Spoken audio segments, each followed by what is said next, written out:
요셉이 그의 아버지 얼굴에 부풀려 울며 입맞추고 그 수종드는 의원에게 명하여 아버지의 몸을 향으로 처리하게 하매 의원이 이스라엘에게 그대로 하되 40일이 걸렸으니 향으로 처리하는 데는 이날 수가 걸림이며 애국 사람들은 70일 동안 그를 위하여 곡하였더라. 곡하는 기한이 지남에 요셉이 바로의 궁에 말하여 이르되 내가 너희에게 은혜를 입었으면 원하건대 바로의 귀에 아뢰기를 우리 아버지가 나로 맹세하게 하여 이르되 내가 죽거든 가나안 땅에 내가 파놓은 묘실에 나를 장사하라 했나니 나로 올라가서 아버지를 장사하게 하소서 내가 다시 오리이다 하라 하였더니 바로가 이르되 그가 내게 시킨 맹세대로 올라가서 내 아버지를 장사하라. 요셉이 자기 아버지를 장사하러 올라가니 바로의 모든 신하와 바로 궁의 원로들과 애굽 땅의 모든 원로와 요셉의 온 집과 그의 형제들과 그의 아버지의 집이 그와 함께 올라가고 그들의 어린 아이들과 양떼와 소떼만 고센 땅에 남겼으며 병거와 기병이 요셉을 따라 올라가니 그때가 심히 컸더라.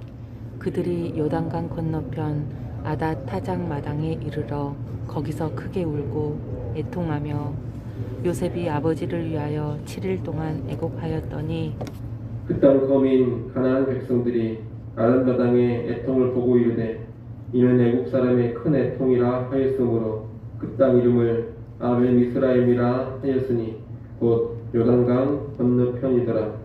야곱의 아들들이 아버지가 그들에게 명령한 대로 그를 위해 따라 행하며 그를 가나안 땅으로 내어다가 마므레 앞 막벨라 밭 둘에 장사하였으니 이는 아브라함이 헷 족속 에브론에게 밭과 함께 사서 매장지를 삼은 곳이더라. 요셉이 아버지를 장사한 후에 자기 형제와 호상군과 함께 애굽으로 돌아왔더라. 아멘. 야곱은 아들들에 대한 예언을 하고 마지막 유언을 남긴 후에 숨을 거두었습니다. 야곱이 숨을 거두자 요셉은 아버지 얼굴에 엎드려 울며 입을 맞춥니다. 작별의 인사를 한 것입니다. 그리고 의원을 시켜서 아버지의 시신을 향으로 처리하게 합니다. 시신을 향으로 처리한다는 것은 애굽의 방식대로 야곱을 미이라로 만드는 작업을 의미합니다. 그 기간이 40일이 걸렸습니다. 그리고 애굽 사람들이 야곱의 죽음을 애도하며 70일을 곡하였습니다. 보통 애굽에서는 바로 왕이 죽으면 72일간 애곡을 했습니다. 그런데 야곱이 죽었을 때 70일을 애곡한 것입니다. 이것은 야곱이 바로의 버금가는 대우를 받았음을 알려줍니다. 당시 애굽의 최고 권력자였던 요셉의 아버지가 야곱이었기 때문에 이런 대우를 받은 것으로 보입니다. 70일간의 애곡 기간이 끝나고 요셉은 바로의 신하들에게 아버지의 시신을 가나안 땅에 묻고 올 수 있도록 바로에게 허락을 받아달라고 합니다. 요셉이 직접 바로에 가서 말하지 않고 신하들을 통해 말을 전한 이유는 아마도 죽은 자의 가족이나 친족이 부정하게 여겨졌던 당시의 풍습 때문으로 보입니다. 바로는 이 부탁을 듣고서 허락을 해줍니다. 사실 애국 사람들의 입장에서는 요셉의 이 부탁, 요청이 이해되지 않았을 것입니다. 애국 사람들 생각에는 애굽에 좋은 매장지가 많이 있는데 굳이 가나안 땅까지 가서 장례를 치를 필요가 없는 겁니다. 왕의 버금가는 수준으로 애곡을 해주고 그랬으니 그 무덤도 마음만 먹으면 얼마든지 애굽 땅 안에 크고 화려하게 만들 수가 있습니다. 그런데 야곱은 애굽에서 만든 무덤에는 들어가려고 하지를 않습니다. 가나안 땅에 있는 조그마한 가족 묘지에 들어가겠다는 겁니다. 더 좋은 매장지가 아니라 하나님께서 약속하신 땅에 묻히기를 원하는 이 하나님의 백성들의 신앙을 애국 사람들은 이해하지 못했을 겁니다. 사실 이런 모습은 오늘날 신앙인들에게 동일하게 나타납니다. 예수님을 믿고 살아가는 사람들은 언제나 하나님의 약속을 따라서 하나님의 말씀을 따라서 믿음으로 살아갑니다. 그런 가운데 세상 사람들은 이해하지 못하는 일들을 하곤 합니다. 신자들은 안락하고 편안한 환경이 아니더라도 하나님 말씀에 순종하기 위해서 힘들고 어려운 환경을 택할 때가 종종 있습니다. 또 영원한 영광을 바라보면서 좋은 땅을 떠나 척박한 땅에서 살기도 합니다. 화려하게 살 수 있는 삶을 포기하고 복음을 위해서 낮고 천한 위치에서 평생을 살아가기도 합니다. 그것이 신자의 삶인 겁니다. 더 좋은 땅이 아니라 부르심 있는 땅, 약속이 있는 땅, 사명의 땅에 거하는 것이 신자의 삶이라는 겁니다. 여러분도 이를 기억하시고 이 땅에서 더 좋은 곳에 거하는 것을 추구하기보다는 하나님의 약속과 하나님 말씀을 따라 살고자 하는 그런 인생 추구하시기를 바랍니다. 요셉이 아버지 야곱을 장사하러 가나안에 올라갈 때 바로의 모든 신하와 그 궁에 있는 원로들과 이집트 온 나라에 있는 모든 원로와 요셉의 온 집안과 형제들과 아버지의 집안 사람이 그들에게 딸린 어린아이들과 양떼와 숫대만 고센 땅에 남겨둔 채로 요셉과 함께 올라갔습니다. 거기에다 요셉을 호위하는 기병과 병거들도 따라가니 이 장래의 행렬이 어마어마했습니다. 그들은 요단강 건너편 아닷 타작 마당에서 7일 동안 애곡을 했습니다. 이 애곡하는 장면을 보고서 그곳에 사는 가나안 사람들은 애굽 사람들이 이렇게 크게 애곡하고 있구나 하면서 그곳의 이름을 아벨 미스라임, 곧 애굽인의 곡함이라고 하였습니다. 이어 야곱의 아들들은 가나안 땅으로 들어가 아버지의 시신을 막벨라 굴에 장사합니다. 그리고 나서 요셉과 그 모든 가족들이 다시 애굽으로 돌아옵니다.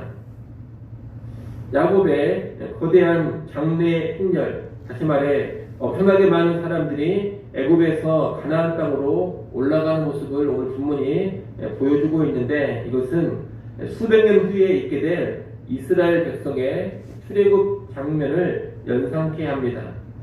당시 사람들은 이 장면의 실체를 알 수가 없었습니다.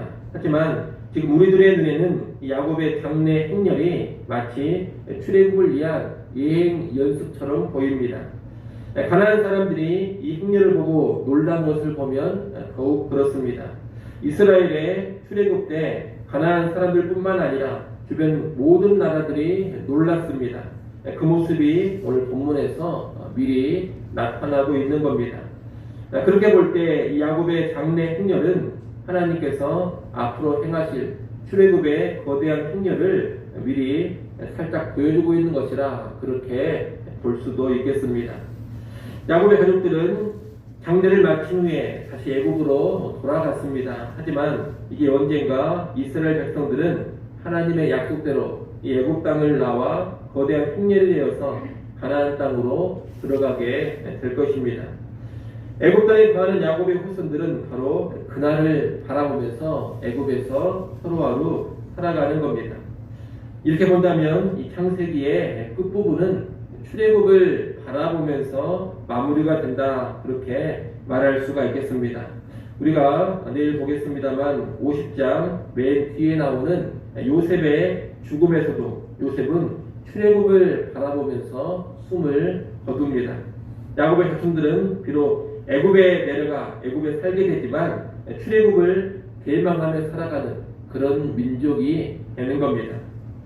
여러분, 하나님의 백성들은 이렇게 언제나 뭔가 대망하는, 크게 소망하고 바라는 모습이 있어야 합니다. 애굽에 살던 야곱의 자손들은 출애굽을 대망하면서 살았습니다. 또한 구약시대 하나님의 모든 백성들은 오실 메시아, 오실 구원자를 대망하며 살았습니다. 그렇다면 오늘 우리도 이 땅을 살아가면서 대망하는 것이 반드시 있어야 할 것입니다.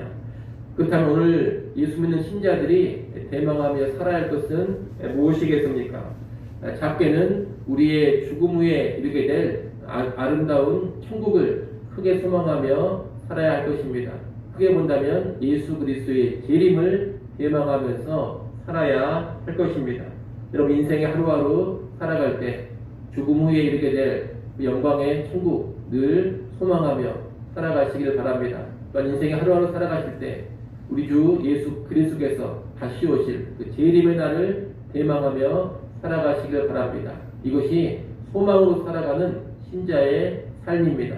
아무쪼록 오늘 하루 그리고 남은 인생 살아가실 때 천국 소망하시고 재림 대망하는 그 소망의 훗날 될 수 있기를 간절히 소원합니다.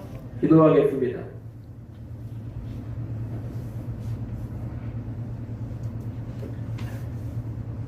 하나님 아버지, 야곱이 죽은 후에 가나안 땅으로 올라가서 장례하는 모습을 보았습니다.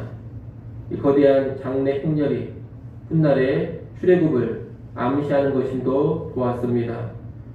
애굽에 살고 있는 야곱의 자손들이 이 출애굽을 대망하며 살아갔던 것처럼 오늘 우리도 늘 대망의 삶, 소망의 삶이 있게 하여 주시옵소서. 천국 소망하며 살게 하시고 재림을 대망하며 살아가게 하여 주시옵소서. 우리의 하루하루가 늘 소망으로 풍성하기를 간절히 바라고 원합니다. 이 땅 살아갈 때 소망 성실하지 않고 늘 소망 가운데 힘있게 살아가게 하여 주시옵소서. 아버지 하나님, 또 기도하는 자리로 불러주셔서 감사합니다. 하나님 아버지와 깊이 있게 교제하는 시간 되게 하시고 성령 안에서 기도하는 시간 되게 하여 주시옵소서. 기도하는 시간을 통하여서 큰 평안 누리기를 원합니다. 또한 다시금 성령으로 충만해지게 하여 주시옵소서. 귀한 한날 우리에게 허락하여 주사오니 오늘 하루도 감사하며 살아가게 하시고 살아가신 한날 하나님과 동행하며 기쁨으로 살게 하시고 승리하며 살게 하여 주옵소서. 예수님의 이름으로 기도드리옵나이다. 아멘.